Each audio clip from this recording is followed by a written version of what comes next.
प्यारी सात संगत जी, प्यार से कहना धन्यंकार जी। आज का टॉपिक मात पिता सुत बांधवा। ये तो घर घर होए, लेकिन संत समागम हरि कथा तुलसी दुर्लभ दोए। सात संगत जी बड़े भागों वालों को मिलते हैं। इसका पूरा लाभ उठाएं। जहाँ भी संगत हो रही हो, हजारों काम छोड़कर भी संगत में पहुँच जाना चाहिए। और इसी प्रकार जैसे हमारे जीवन के लिए भोजन ज़रूरी है, इसी प्रकार इस आत्मा की भूख को शांत करने के लिए ये समागम, ये संतों का संग और सत्संग बहुत ज़रूरी है।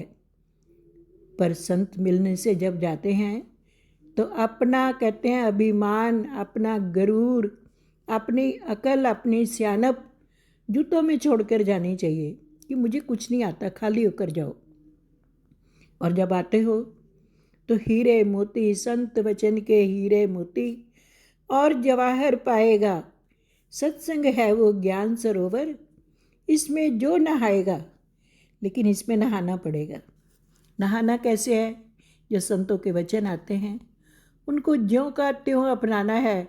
सत्संग में जाना, एक एक कदम हमारा जो आगे बढ़ता है वो कितना सुखदाई होता है।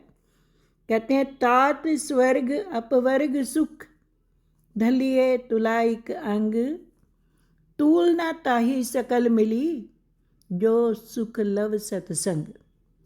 तात स्वर्ग अपवर्ग सुख, स्वर्ग का, उससे भी बड़े स्वर्ग का, कितने स्वर्गों का फल एक तरफ रख दो, लेकिन एक पल के सिमरने पापी तरे अनेक। हमारे एक पल का जो समागम, संत का संग है, वो हमारे जीवन को बदल देता है। महात्मा कहते हैं सुतदारा और लक्ष्मी पापी के भी होए, संत समागम हरि कथा तुलसी दुर्लभ दोए। मात पिता सुत बांधवा, ये तो घर घर होए, संत समागम हरि कथा तुलसी दुर्लभ दोए। ये दोनों बहुत मुश्किल है, संत समागम और हरि की कथा। साध संगत जी कितना फल मिलता है संगत में जाने से, प्रभु का नाम लेने से, सिमरन करने से। एक कौआ हंस का जीवन बन जाता है उसका। कावानु हंस करदा है, वेखो कमाल इसदा।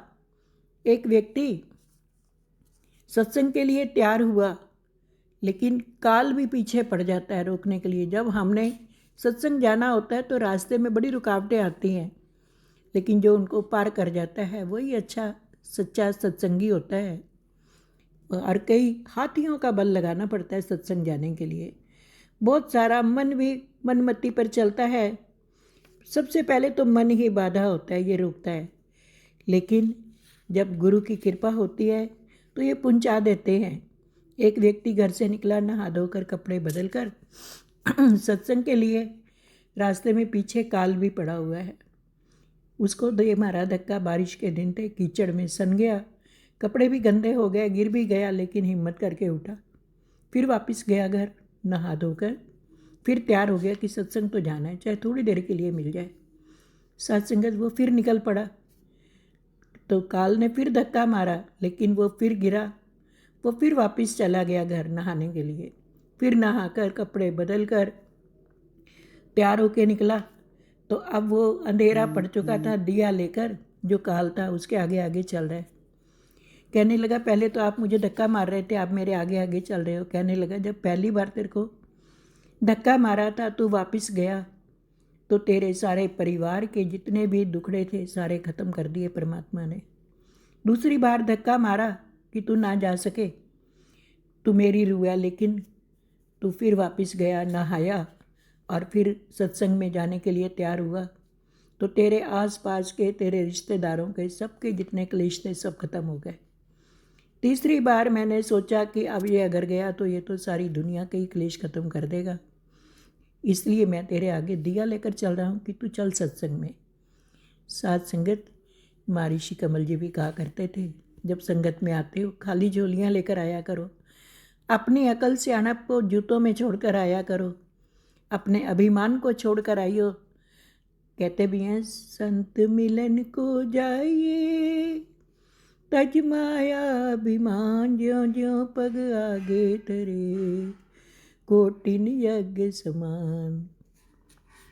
पांडवों ने यज्ञ किया लेकिन